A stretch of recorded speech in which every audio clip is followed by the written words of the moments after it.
سیدی یا حبیب اللہ۔ احباب گرامی قدر، کل سے ہمارا سلسلہ علم و ادب کا عنوان حضور سرور عالم صلی اللہ تعالیٰ علیہ وآلہ وسلم کے شہزادوں اور شہزادیوں کا تعارف و تذکرہ ہے۔ آج اس کا دوسرا حصہ ہے۔ کل ہم نے آقا و مولا صلی اللہ تعالیٰ علیہ وآلہ وسلم کی بڑی شہزادی حضور سیدہ طیبہ طاہرہ مخدومہ حضرت سیدتنا زینب صلی اللہ تعالیٰ علی ابیہا و علیہ وبارک وسلم کے ذکر جلیل کی برکت حاصل کی۔ انہی کے تذکرے کا آخر حصہ آج کی نشست میں سنیے۔ حضرت سیدنا اسامہ بن زید رضی اللہ تعالیٰ عنہ سے روایت ہے کہ حضور سیدہ طیبہ طاہرہ زینب پاک رضی اللہ تعالیٰ عنہ نے نبی کریم رؤوف الرحیم علیہ السلام کی بارگاہ میں درخواست بھیجی، پیغام بھیجا کہ میرا صاحبزادہ آخری سانسوں پر ہے، تو آپ جلدی تشریف لائیے۔ نبی مکرم شفیع اعظم صلی اللہ تعالیٰ علیہ وآلہ وسلم نے شہزادی پاک کو جواب بھیجا۔ محدثین اس کے تحت بیان کرتے ہیں کہ حضور علیہ الصلوۃ والتسلیم ضروری امور میں مصروف تھے، اور دوسرا یہ کہ حضور اقدس صلی اللہ تعالیٰ علیہ وسلم خود رضائے باری تعالیٰ پہ راضی، اور وہی اپنے خاندان کے افراد کو تعلیم اور تلقین تھی۔ چنانچہ حضور اقدس صلی اللہ تعالیٰ علیہ وآلہ وسلم نے حضرت سیدہ کریمہ رضی اللہ تعالیٰ عنہا کو جو پیغام بھیجا وہ یہ تھا کہ فرمایا ان للہ ما اخذ، اللہ کا ہی ہے جو اس نے لیا، وَلَهُ مَا أَعْطَى، اور جو کچھ اس نے دیا، وَكُلُّ عِنْدَهُ بِأَجَلٍ مُّسَمًّى فَلْتَصْبِرْ وَلْتَحْتَسِبْ۔ ارشاد فرما ہر چیز کی اس کی بارگاہ میں ایک میعاد مقرر ہے، پس چاہیے کہ تو صبر کرے اور ثواب کی امید رکھے۔ یہ بہت بڑی بات اور بہت بڑا سبق ہے۔ ہم چھوٹی چھوٹی باتوں میں شکوے شروع کرتے ہیں، چھوٹے چھوٹے نقصانات اور تکالیف پر واویلا مچاتے ہیں، خصوصاً جن کے ہاں اولاد پیدا ہو کے فوت ہو جائے، بڑی بڑی لمبی گردانیں اللہ تعالیٰ سے شکوے کی کرتے ہیں، اعزہ اقربا وفات پا جائیں اس پر اللہ تعالیٰ سے گلے شکوے کرتے ہیں۔ نبی کریم علیہ السلام نے بڑا کمال درجے کا اسلوب بخشا ہے، ایک طریقہ بخشا ہے کہ ان للہ ما اخذ وَلَهُ مَا أَعْطَى، جو اس نے دیا بھی اسی نے ہے اور لیا جو ہے وہ بھی اسی کا ہے، ہمارا تو کچھ ہے ہی نہیں۔ ان للہ وَإِنَّ إِلَيْهِ رَاجِعُونَ، اللہ ہی کا مال ہے اور اللہ کریم کی طرف ہی لوٹ کر جانا ہے۔ تو اس لیے دوسری یہ چیز ہے وَكُلُّ عِنْدَهُ بِأَجَلٍ مُّسَمًّى، ہر چیز کی میعاد اللہ کے دربار میں مقرر ہے، زندگیوں کی میعاد مقرر ہے، خوشیوں غمیوں کی میعادیں مقرر ہے۔ تو بہرحال بندہ وہی بندہ ہے جو بندگی کے اسلوب کو سمجھ جائے اور ہر حال میں اللہ تعالیٰ کا شکر ادا کرے اور کسی بات میں اس ذات پاک پہ شکوہ نہ کرے۔ بہرحال جب یہ کریم علیہ الصلوۃ والتسلیم کی تلقین صبر حضور سیدہ کریمہ زینب پاک رضی اللہ تعالی عنہا تک پہنچی تو انہوں نے دوبارہ بارگاہ میں پیغام بھیجا اور حضور علیہ الصلوۃ والتسلیم کو قسم دے کر اس کا پیغام بھیجا کہ آپ ضرور تشریف لائیے۔ چنانچہ نبی کریم علیہ الصلوۃ والتسلیم فوری طور پہ حضرات صحابہ اکرام علیہ رضوان کے ہمراہ حضرت شہزادی کریمہ کے ہاں تشریف لائے۔ تو بچہ جو بیمار تھے صاحبزادے حضرت سیدہ پاک کے، وہ حضور علیہ الصلوۃ والسلام کے پاس لائے گئے، وہ آخری سانسیں تھیں ان کی۔ حضور علیہ الصلوۃ والتسلیم نے جب یہ منظر دیکھا تو جان عالم علیہ السلام کی چشمان کرم سے اشک جاری ہو گئے۔ حضرت سعد، یہ سعد بن عبادہ ہیں رضی اللہ تعالی عنہ، تو انہوں نے تعجب کے ساتھ عرض کیا یا رسول اللہ علیہ الصلوۃ والسلام، یہ کیا؟ یعنی کہ حضرت سیدنا سعد بن عبادہ رضی اللہ تعالیٰ عنہ نے نبی کریم صلی اللہ تعالیٰ علیہ وآلہ وسلم کی ذات اقدس پر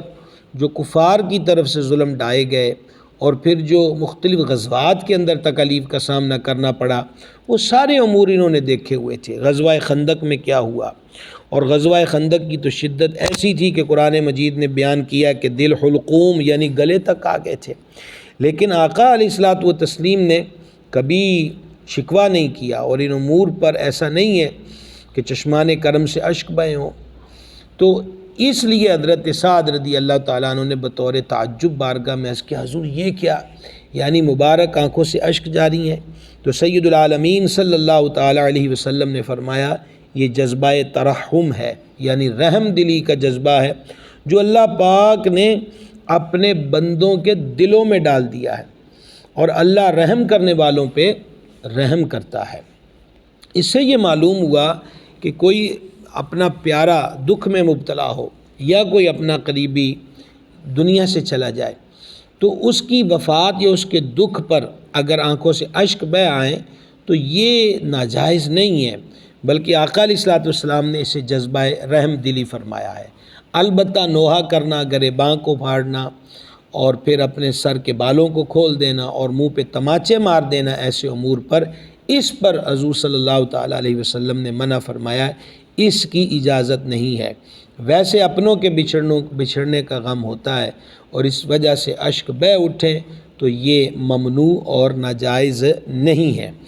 تو دوسری چیز اس سے یہ معلوم ہوئی کہ سرکار سیدہ طیبہ طاہرہ مخدومہ کریمہ زینب پاک صلی اللہ تعالی علی ابیہا و علیہا وبارک وسلم، ان کو کس قدر صدمات کا سامنا کرنا پڑا ہے۔ آپ نے وہ سارے واقعات جو کل ذکر کیے ہیں آپ کے پیش نظر ہوں گے،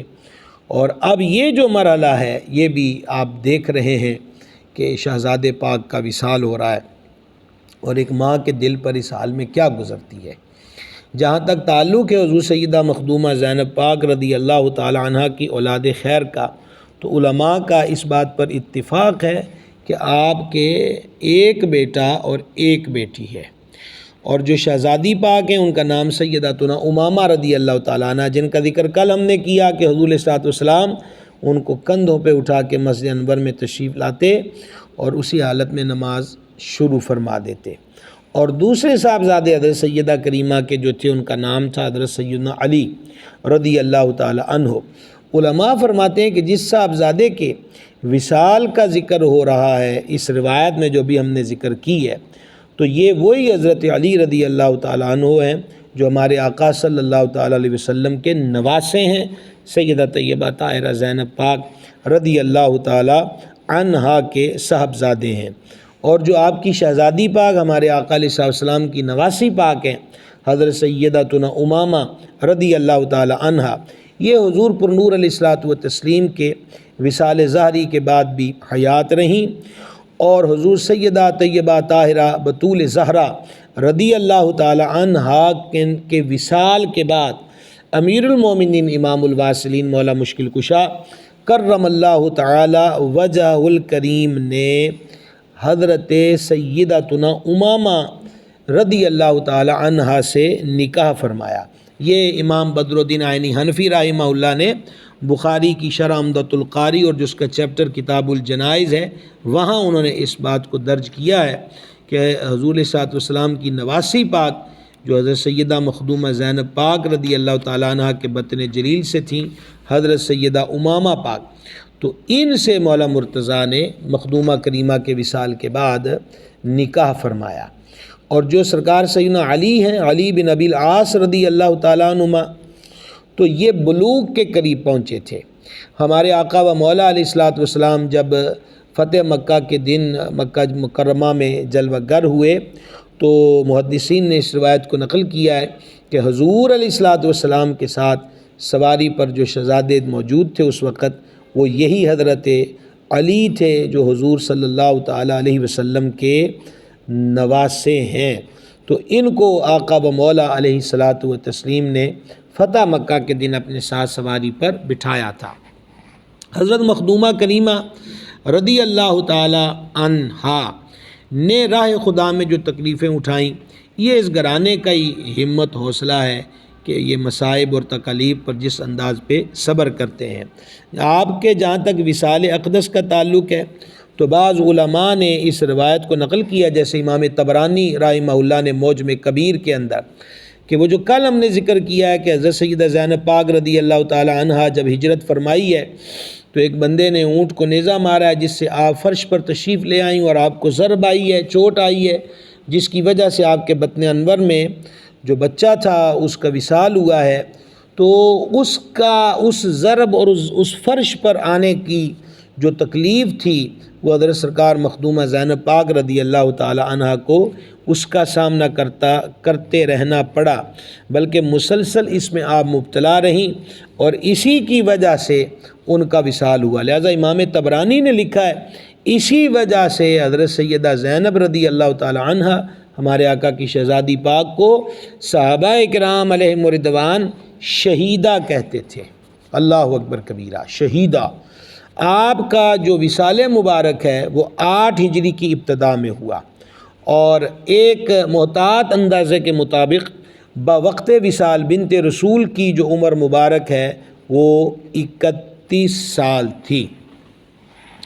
اب ایک اور روایت سماعت فرمائیے گا، یہ اس کو امام نسائی نے کتاب الجنائز میں سنن نسائی کے اندر نقل کیا ہے، اور یہی مضمون امام احمد بن حنبل نے مسند کے اندر نقل کیا۔ حضرت سیدنا عبداللہ ابن عباس رضی اللہ تعالی عنہما فرماتے ہیں کہ جب حضرت سیدہ کریمہ کا وصال ہوا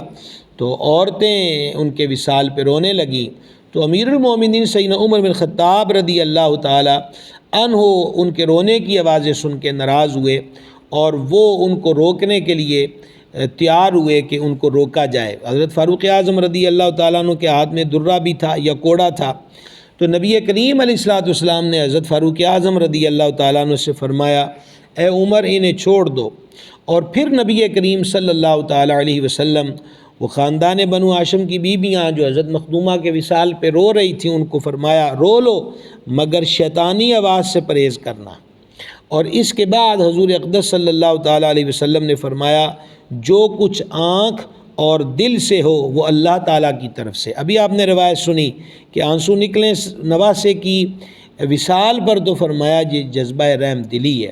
یہاں پر بھی آقا علیہ الصلوۃ والسلام نے فرمایا جو کچھ آنکھ اور دل سے ہو وہ اللہ کی طرف سے ہے اور رحمت ہے، اور جو ہاتھ اور زبان سے ہو وہ شیطان کی طرف سے ہے۔ اور دوسری روایت کے اندر فرمایا، اے عمر انہیں چھوڑ دو،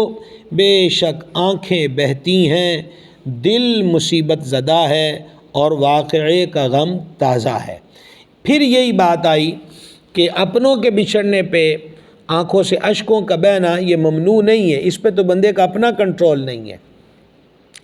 لیکن اگلی بات جو حضور علیہ الصلوۃ والسلام نے ارشاد فرمایا جو ہاتھ اور زبان سے ہو وہ شیطان کی طرف سے۔ اس میں وہی ہے کہ سر سے دوپٹے اتار دیے جائیں، بالوں کو کھول دیا جائے، پھر اپنے ہاتھوں سے منہ پر تماچے مارے جائیں یا گریباں کو چاک کیا جائے، اور زبان سے ہائے وائے اور شکوے کے الفاظ بولے جائیں، یہ ہاتھ اور زبان کا عمل ہے۔ اس کو حضور علیہ الصلوۃ والتسلیم نے فرمایا کہ یہ شیطان کی طرف سے ہے۔ تو اس لیے بچھڑنے والے رونے دھونے سے واپس نہیں آئیں گے، اور ان کی یادیں رہتی ہیں، آنکھیں رو رو کے سجانے والے، جانے والے نہیں آنے والے۔ تو اس پر یہ ہے کہ بے صبری، اور وہ بھی اس حد تک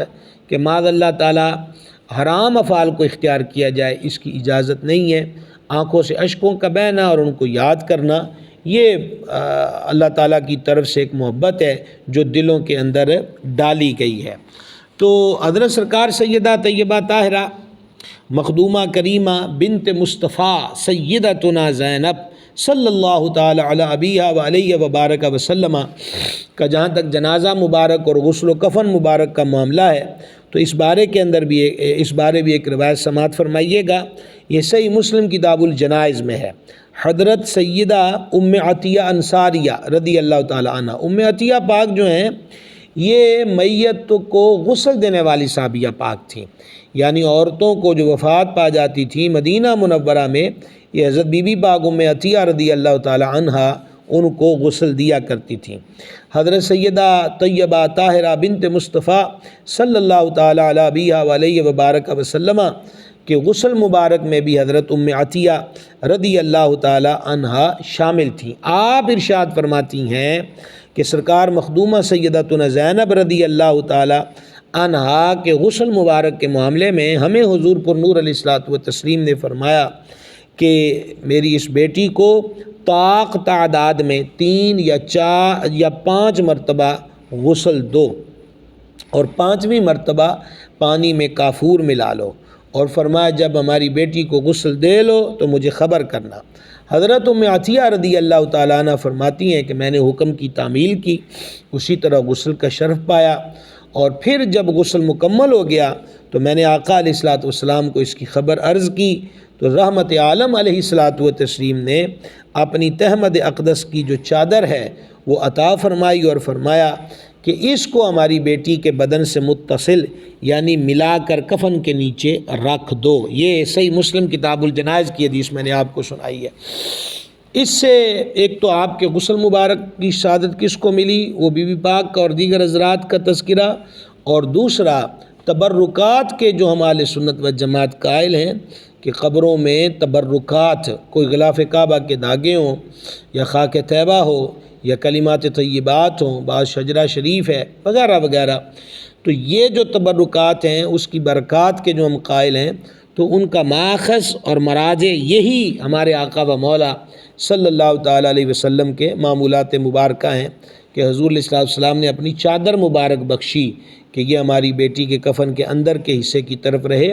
تاکہ ان کے جسم انور سے مس رہے، کیونکہ اس چادر نے وجود مصطفیٰ علیہ تحیۃ و ثنا کے بوسے لیے ہوئے ہیں۔ تو یہ ایک ثبوت ہے حضرت مخدومہ کریمہ کو جو چادر عطا کی گئی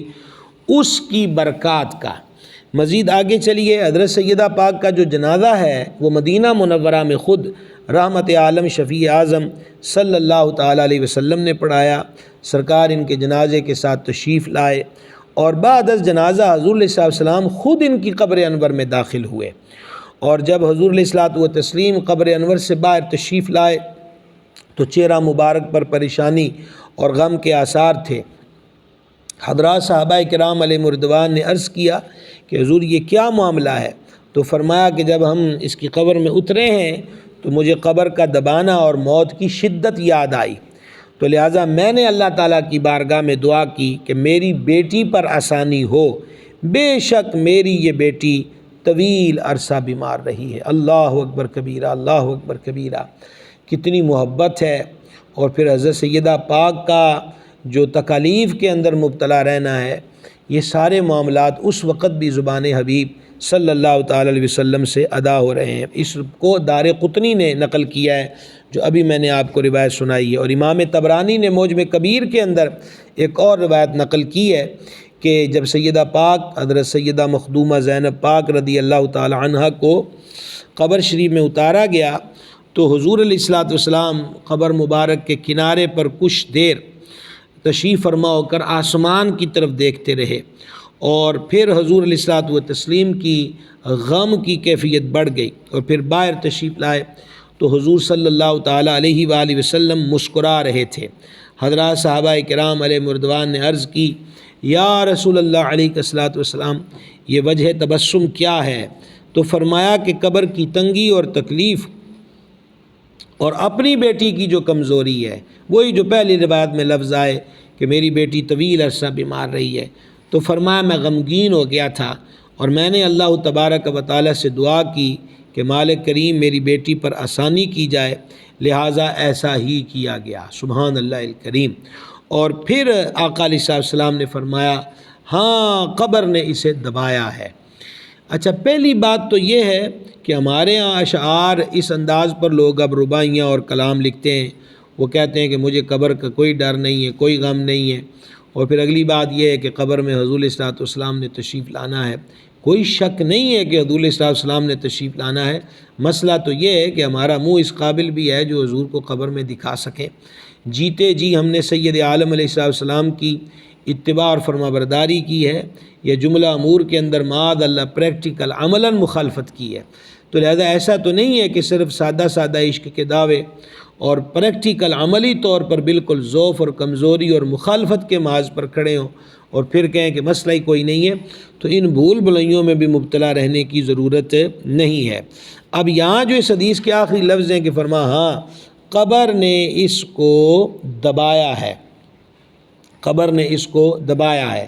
اب ذرا اس ضمن میں ایک اور روایت سماعت کیجئے گا کہ حضرت سیدہ ام المومنین صدیقہ رضی اللہ تعالی عنہا نے ایک دن نبی کریم صلی اللہ تعالی علیہ وآلہ وسلم کی بارگاہ اقدس میں عرض کیا، یا رسول اللہ علیہ الصلوۃ والسلام، جس دن سے آپ نے منکر نکیر کی آواز اور قبر کے دبانے کے متعلق فرمایا ہے، اس دن سے مجھے کوئی چیز اچھی نہیں لگتی۔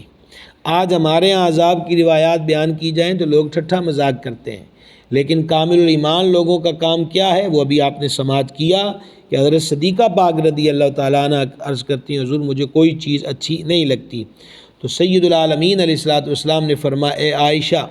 مومنین کے کانوں میں منکر نکیر کی آواز ایسے محسوس ہوگی جیسے آنکھوں میں عصمت سرما، یعنی عصمت سرما آنکھوں کو سرور دیتا ہے، آنکھوں کی بینائی کو تیز کرتا ہے اور یہ اس کے لیے مفید ہے۔ اور فرمایا مومن کو قبر کا دبانا ایسا ہوگا جیسے ماں سے بچہ سر میں درد کی شکایت کرتا ہے کہ ماں میرے سر میں درد ہے، اور ماں پیار سے اس کا سر دباتی ہے۔ اللہ اکبر کبیرہ۔ تو فرما مومن کو قبر جو ہے وہ اس طرح دبائے گی۔ لیکن اے عائشہ رضی اللہ تعالی عنہ، اللہ پاک کی ذات میں شک کرنے والوں کے لیے خرابی ہے، انہیں قبر ایسے دبائے گی جیسے چٹان کسی انڈے کو دبائے، والعیاذ باللہ تعالی۔ تو لہٰذا یہ جو معاملہ ہے قبر کے دبانے کا، کہ قبر جو ہے وہ مومن کو بھی دباتی ہے اور کافر و گناہ گار کو بھی دباتی ہے۔ اور یہاں پر یہ مسئلہ ذہن نشین رہے کہ امام جلال الدین سیوطی رحمہ اللہ نے شرح الصدور کے اندر یہ بات درج کی ہے کہ حضرات انبیاء کرام علیہم السلام کو قبر نہیں دباتی، اور ان پاکوں سے قبر کے سوالات بھی نہیں ہوتے۔ اور اسی طریقہ کے ساتھ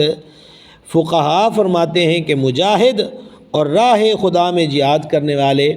اور اسلامی سرحد کی حفاظت کرنے والے سے بھی حساب قبر نہیں ہوگا اور تنگی قبر سے محفوظ رہے گا۔ یہاں پر ایک حدیث بھی سماعت کر لیں جو معجم اوسط میں امام طبرانی رحمہ اللہ نے نقل کی کہ رحمت عالم صلی اللہ تعالی علیہ وآلہ وسلم نے ارشاد فرمایا، جو مرض موت میں، یہ وہ آخر والا مرض کہ جس میں بندہ دنیا سے چلا جاتا ہے اسے مرض موت کہتے ہیں، فرمایا جس نے مرض موت میں سورہ اخلاص پڑھ لے،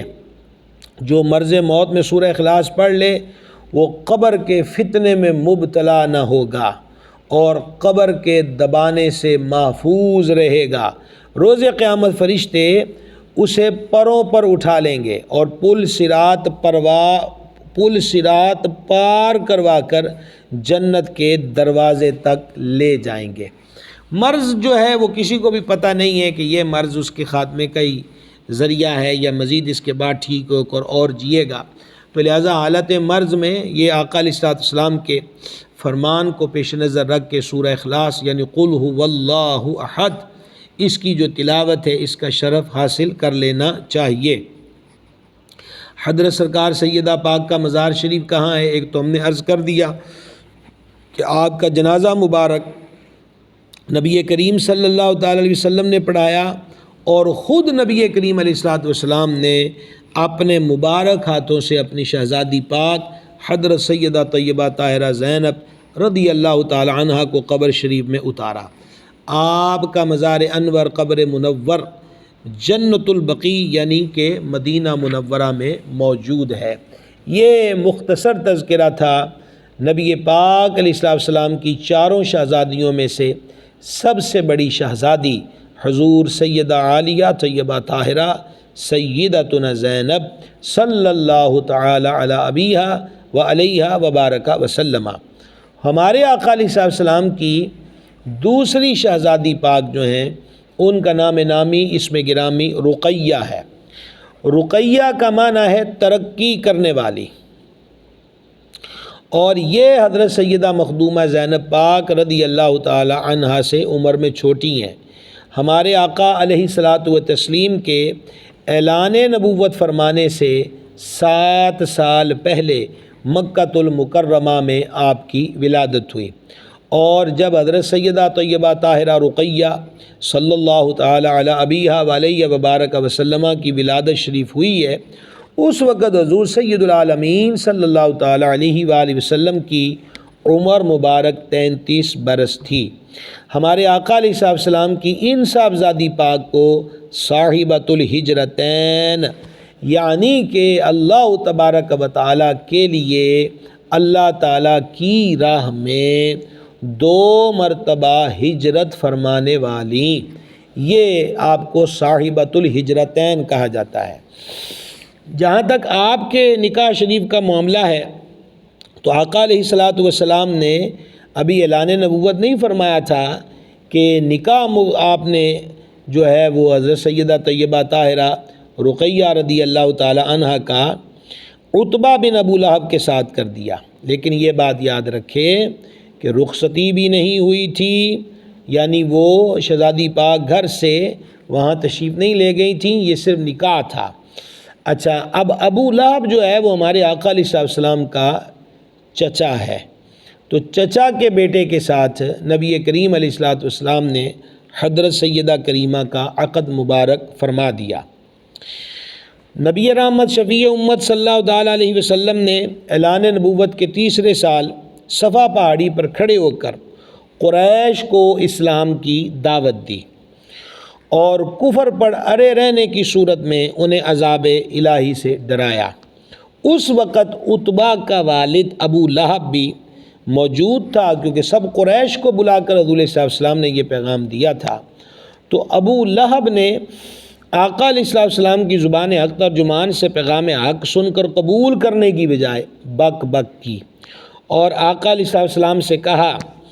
الہذا جمعتنا، کیا ہمیں اس لیے جمع کیا تھا جو پیغام ہمیں دیا جا رہا ہے؟ اور اس بد زبان نے اس وقت ہمارے حضور علیہ السلام کے لیے لفظ تباً استعمال کیا۔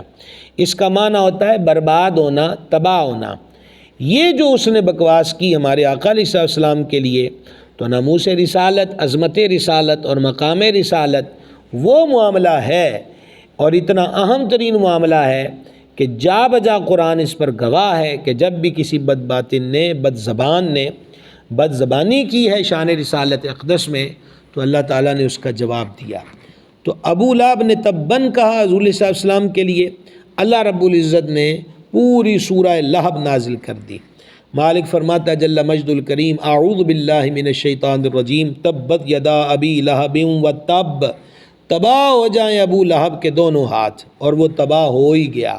ما اغنى عنہ مالہ وما کسب، نہ تو ابو لہب کے مال نے اس کو فائدہ دیا اور نہ ہی اس کا جو کسب ہے، کام جو ہے وہ اس کے کام آیا۔ سیصلی نارا ذات لہب، اللہ رب العزت ارشاد فرماتا ہے کہ اب وہ دھنستا ہے لپٹ مارتی ہوئی آگ میں۔ وامرأتہ، اور اس کی بیوی بھی، حمالۃ الحطب، کہ جو لکڑیوں کا گٹا سر پہ اٹھائے ہوئے، فی جیدہا حبل من مسد، اور اس کے گلے میں کھجور کی چھال کا رسہ۔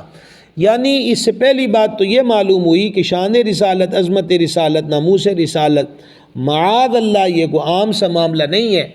کہ جو چاہے اس پر زبان درازی کرے اور اس کو جواب نہ دیا جائے گا۔ یہ سنت الہیہ ہے کہ ہر گستاخ دریدہ دہن کو جواب دیا جائے۔ ابو لہب کی کیا اوقات تھی؟ اس نے صرف یہ جو لفظ کہہ دیے تباً، کیا حیثیت اس کی اور کیا حیثیت اس کے الفاظ کی، لیکن اللہ رب العزت نے جو فرمایا تبت یدا ابی لہب و تب، آپ خود اندازہ کریں کہ مالک کریم کے اس فرمان کا درجہ کیا ہے اور مقام کیا ہے۔ اور دوسرا پتہ چلا کہ گستاخ جو ہوتا ہے وہ تباہ ہوتا ہے، برباد ہوتا ہے۔ اور تیسری چیز یہ ہے کہ عہدے اور روپے، پیسے، دھن دولت گستاخوں، بے ادبوں کو وقتی طور پر تو سنبھالا دیتے ہیں، لیکن یہ دائمی سہارے نہیں ہوتے، اینڈ ان کا جو ہے وہ بربادی ہے اور ذلت اور رسوائی ہے۔ اور اللہ تعالیٰ نے ابو لہب کے ساتھ ابو لہب کی جو بیوی ہے وامرأتہ، اس کا بھی رد کیا۔ اور یہ جو ارشاد فرمایا کہ حمالۃ الحطب، ارشاد فرمایا کہ لکڑیوں کا گٹا سر پہ اٹھائے ہوئے، تو یہ ابو لہب کی بیوی ام جمیل تھی، یہ بڑے امیر گھرانے سے تعلق رکھتی تھی۔ یہ خود سفر کر کے کانٹے دار شاخیں اکٹھا کر کے اور پھر ان کی گٹھڑی بنا کر، گانٹھ بنا کر اس کو خود سر پہ رکھ کے لاتی تھی اور ان راہوں کے اندر بچھاتی تھی جہاں ہمارے آقا و مولا صلی اللہ تعالیٰ علیہ وسلم کا گزر ہوتا ہے۔ ایک امیر ترین عورت بغض اور اناد میں اس حد تک پہنچ گئی، آپ اندازہ کریں۔ ہم لوگ کب تک صرف غلامی کے دعوے اور عاشق ہونے کے نعرے کب تک کرتے رہیں گے؟ ہمیں بھی کوئی دینی خدمات کے معاملے میں کو قدم بڑھانا چاہیے، کو تبلیغ دین کو، اشاعت دین کو ہم اپنی زندگیوں کا حصہ بنائیں۔ دشمن تو ہر وقت مخالفت دین میں کمر بستہ رہا اور کمر بستہ ہے، لیکن مسلمان کدھر کھڑے ہیں؟ مسلمان تبلیغ اسلامیہ، اشاعت اسلامیہ کے لیے کیا کردار ادا کرے؟ کتنی ہماری تعداد ہے؟ ہم نے تبلیغ کو، دعوت کو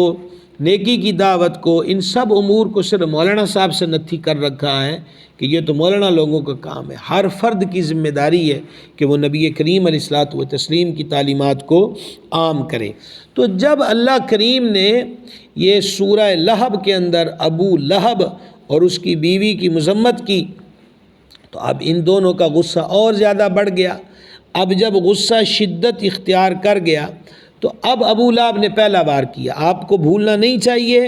کہ حضرت ابو العاص رضی اللہ تعالیٰ عنہ کو بھی کفار نے کہا تھا کہ حضور صلی اللہ علیہ وسلم کی شہزادی کو طلاق دے دو۔ اب یہی معاملہ یہاں پر ہو رہا ہے کہ ابو لہب نے اپنے بیٹے عتبہ سے کہا کہ اگر تم نے، آگے حضور صلی اللہ علیہ وسلم کا ذاتی نام لیا، اگر اس کی بیٹی کو تم نے طلاق نہ دی تو تمہارے ساتھ میرا اٹھنا بیٹھنا میل جول سب حرام ہے، بالکل میں میل جول نہیں رکھوں گا۔ اللہ اکبر کبیرہ۔ اسی طرح اس کی بیوی ام جمیل نے بھی اپنے اس بیٹے کو کہا کہ کسی صورت بھی میں تمہارا اس کے ساتھ جو نباہ ہے اور جو شادی اور عقد ہے وہ برقرار نہیں رہنے دوں گی۔ چنانچہ عتبہ نے رخصتی سے پہلے ہی سرکار سیدہ طیبہ طاہرہ رقیہ رضی اللہ تعالیٰ عنہ کو طلاق دے ڈالی۔ گرامی قدر حضرات، یہ ان کے پہلے نکاح اور اس کے ساتھ ساتھ جو طلاق کا معاملہ ہے یہ آپ کے سامنے بیان ہو گیا۔ جب ابو لہب کے کہنے پر حضرت سیدہ کریمہ رضی اللہ تعالی عنہا کو عتبہ نے طلاق دے دی تو منصوبہ کیا تھا؟ یہی کہ حضور صلی اللہ علیہ وسلم کو تکلیف پہنچانی ہے۔ اللہ اکبر کبیرہ۔ تو علماء کرام نے نقل کیا کہ ابو لہب اور اس کی اس فیملی کی گھٹیا حرکت سرکار سیدنا امیر المومنین عثمان غنی ذو النورین رضی اللہ تعالیٰ عنہ کو ان کی ان گھٹیا حرکت پہ بڑا غصہ آیا، لہٰذا انہوں نے یعنی حضرت سیدنا عثمان غنی ذو النورین رضی اللہ تعالیٰ عنہ نے نبی کریم علیہ السلام کے دربار گوہربار میں حضرت سیدہ کریمہ مخدومہ طیبہ طاہرہ بنت مصطفیٰ رقیہ صلی اللہ تعالیٰ علی ابیہ علیہ وبارک وسلم کے لیے نکاح کا پیغام بھیجا، جسے نبی رحمت علیہ الصلوۃ والتسلیم نے بخوشی قبول فرمایا اور اپنی لخت جگر کا نکاح امیر المومنین سیدنا عثمان غنی ذو النورین رضی اللہ تعالیٰ عنہ سے کر دیا۔ اب ذرا اندازہ کریں، کافر تو تکلیف دینا چاہتے تھے ہمارے آقا علیہ الصلوۃ والتسلیم کو، لیکن امام اصبہانی نے دلائل النبوہ کے اندر لکھا ہے کہ جب سیدہ طیبہ طاہرہ رقیہ پاک حضرت عثمان غنی رضی اللہ تعالی عنہ کے گھر کی رونق ہوئی اور حضور صلی اللہ علیہ وسلم نے ان کے ساتھ ان کا عقد فرما دیا تو کفار قریش کو اس بات پہ بڑا دکھ ہوا اور وہ تکلیف انہیں اٹھانی پڑی کہ جس تکلیف کا ارادہ وہ قلب مصطفیٰ علیہ تحیۃ و ثناء کے بارے میں کر رہے تھے۔ جب یہ عقد مبارک ہوا ہے تو اس موقع پر حضرت عثمان غنی رضی اللہ تعالی عنہ کی خالہ حضرت سعدہ رضی اللہ تعالی عنہ نے اشعار کہے۔ یاد رہے کہ سب سے پہلے اسلام قبول کرنے کی دعوت حضرت سیدنا عثمان غنی رضی اللہ تعالیٰ عنہ کو آپ کی انہی خالہ نے دی تھی، تو خالہ کی باتوں سے متاثر ہو کر حضرت عثمان غنی رضی اللہ تعالیٰ عنہ امیر المومنین سیدنا ابو بکر صدیق رضی اللہ تعالیٰ عنہ کی خدمت میں حاضر ہوئے اور سرکار صدیق اکبر عتیق اطہر نے ان کو مزید اسلام کی طرف ترغیب دلائی اور نتیجہ کار یہ ہوا کہ حضرت عثمان غنی رضی اللہ تعالیٰ عنہ دامن حبیب سے وابستہ ہو گئے، اسلام کو قبول کیا اور شرف صحابیت سے بہرہ مند ہوئے۔ اس سے یہ معلوم ہوا کہ ہماری مائیں بہنیں بیٹیاں بھی دینی امور کی جو تبلیغ ہے اس معاملے کے اندر غفلت نہ کریں۔ یہاں پر ہم یہ دیکھتے ہیں کہ بعض گھروں کے اندر بدعقیدہ بہو آ جائے تو وہ پوری فیملی کے نظریات کو بدل دیتی ہے۔ ہم اہل سنت و جماعت کے گھروں کی بیٹیوں، ماؤں، بہنوں، بہوؤں کو بھی چاہیے کہ وہ جہاں بیاہ کر جاتی ہیں، بعض مدارس سے تعلیم پا کر جاتی ہیں، لیکن وہی یہی ہے کہ آر محسوس کرتی ہیں، یعنی لوگ گمراہی میں آر محسوس نہ کریں اور ہم حق بات میں آر محسوس کریں، یہ کون سی بات ہوئی؟ تو اسلام کی اشاعت میں اور فروغ میں جہاں مردوں کا بہت بڑا کردار ہے وہاں پاک بیبیوں کی خدمات بھی ناقابل فراموش ہیں۔ تو حضرت سیدنا عثمان غنی رضی اللہ تعالیٰ عنہ کی خالہ جان نے اس موقع پر اشعار کہے۔ انہوں نے کہا حد اللہ عثمان بقول الی الہدی وارشدہ واللہ یہدی الی الحق، یعنی اللہ تعالیٰ نے میری نیکی کی دعوت سے عثمان کو ہدایت دی۔ یہ فخر ہے نا جناب، اور ایسے موقعوں پر بندے کو چاہ چڑھتے ہیں کہ دیکھو میری دعوت رنگ لائی، اللہ اکبر کبیرہ۔ اور فرماتی ہیں کہ وارشدہ واللہ یہدی الی الحق، اور اللہ پاک ہی حق کی ہدایت دیتا ہے۔ فتابع بالرعی السدید محمدا وکان برعی لا یصد عن الصدق، صلی اللہ تعالیٰ علیہ وآلہ وسلم۔ عثمان غنی نے پختہ رائے سے نبی کریم علیہ السلام کی پیروی کی، وہ ایسی رائے پر چلا جو سچائی سے نہیں روکتی۔ وَأَنْكَهُ الْمَبْعُوثُ بِالْحَقِّ بِنْتَهُ فَكَانَ كَبَدْرٍ مَا ضَجَ الشَّمْسَ فِي الْأُفُقِ، اور پھر وہ بیان کرتی ہیں کہ نبی کریم علیہ السلام نے وَأَنْكَهَ الْمَبْعُوثُ بِالْحَقِّ بِنْتَهُ، کہ نبی کریم علیہ السلام نے اپنی بیٹی، اپنی لخت جگر کا نکاح ان سے کر دیا، یعنی حضرت عثمان غنی رضی اللہ تعالیٰ عنہ سے۔ فَكَانَ كَبَدْرٍ مَا ضَجَ الشَّمْسَ فِي الْأُفُقِ، گویا عثمان 14ویں کا چاند تھا جو افق کے کنارے پہ سورج سے، چمکتے ہوئے سورج سے جا ملا۔ سبحان اللہ سبحان اللہ، کیا حسن ادب ہے کہ کہا کہ حضرت عثمان کیا تھے؟ فَكَانَ كَبَدْرٍ، یہ 14ویں کا چاند تھے، ما ضَجَ الشَّمْسَ فِي الْأُفُقِ، 14ویں کا چاند وہ آسمان کے کنارے میں چمکتے سورج سے جا ملا۔ یعنی انہوں نے بنت رسول اقدس علیہ الصلوۃ والتسلیم کو سورج سے تشبیہ دی، اور اس میں بھی کیا حسین رمز ہے کہ چاند بھی سورج سے ہی نور لیتا ہے، اسی سے روشن اور تاباں ہے۔ اور پھر حضرت عثمان غنی رضی اللہ تعالی عنہ کی خالہ جان فرماتی ہیں فدن لکا یا ابن الہاشمیین مہجتی وانت امین اللہ ارسلت للخلق، کہا اے رسول ہاشمی یعنی سید عالم علیہ السلام، آپ پر میری روح قربان ہو، آپ اللہ تعالیٰ کے امین ہیں جنہیں تمام مخلوق کی ہدایت کے لیے بھیجا گیا۔ آج تک کے لیے اتنا ہی، انشاءاللہ عز و جل کل اسی سلسلے کو ہم آگے بڑھائیں گے، اور مزید سیدہ طیبہ طاہرہ رقیہ رضی اللہ تعالیٰ عنہ کا تذکرہ، ان کی ہجرت کا تذکرہ، پھر ان کا وصال شریف، اور پھر تیسری شہزادی پاک کا تذکرہ۔ تو یہ میری سب سے ریکویسٹ ہے، ہمیں اس کی کوئی الحمدللہ رب العالمین کو لت یا شوق نہیں ہے کہ ہم یہ کہیں کہ بہت زیادہ لائک کرو اور شیئر جو ہیں وہ اس معنی میں بڑھیں جو ہم نے سوشل میڈیا کے حوالے سے 2 پروگرام آپ کے سامنے گفتگو کی ہے۔ مراد یہ ہے کہ ہمارے گھر کے تمام بچے بڑوں کو سرکار علیہ السلام کے شہزادے اور شہزادیوں پاک رضی اللہ تعالی عنہم سے شناسائی ہونی چاہیے، اس لیے ہم نے یہ سلسلہ شروع کیا ہے۔ اور میں نے پہلے بھی عرض کر دیا تھا کہ شاید 1 نشست اور 2 بھی ہو سکتی ہیں، لیکن اب یہ لگتا ہے کہ یہ نشست سے 3 سے 4 تک بھی جائیں گی۔ اور یہ جو سیدہ رقیہ پاک رضی اللہ تعالی عنہ ہیں، یہ ان کا تذکرہ تو اور بہت زیادہ ضروری ہے کیونکہ ان کا وصال ہی ماہ رمضان میں ہوا ہے، اور کیسی عجیب بات ہے کہ ہمارے مسلم معاشرے میں کہاں تک ان کا نام پاک ہے کہ ماہ رمضان میں ان کے وصال شریف کو یاد رکھا جائے۔ باقی ان کی شانیں اور تذکرے انشاءاللہ کل کے سلسلہ علم و ادب میں ہم انشاءاللہ ذکر کریں گے۔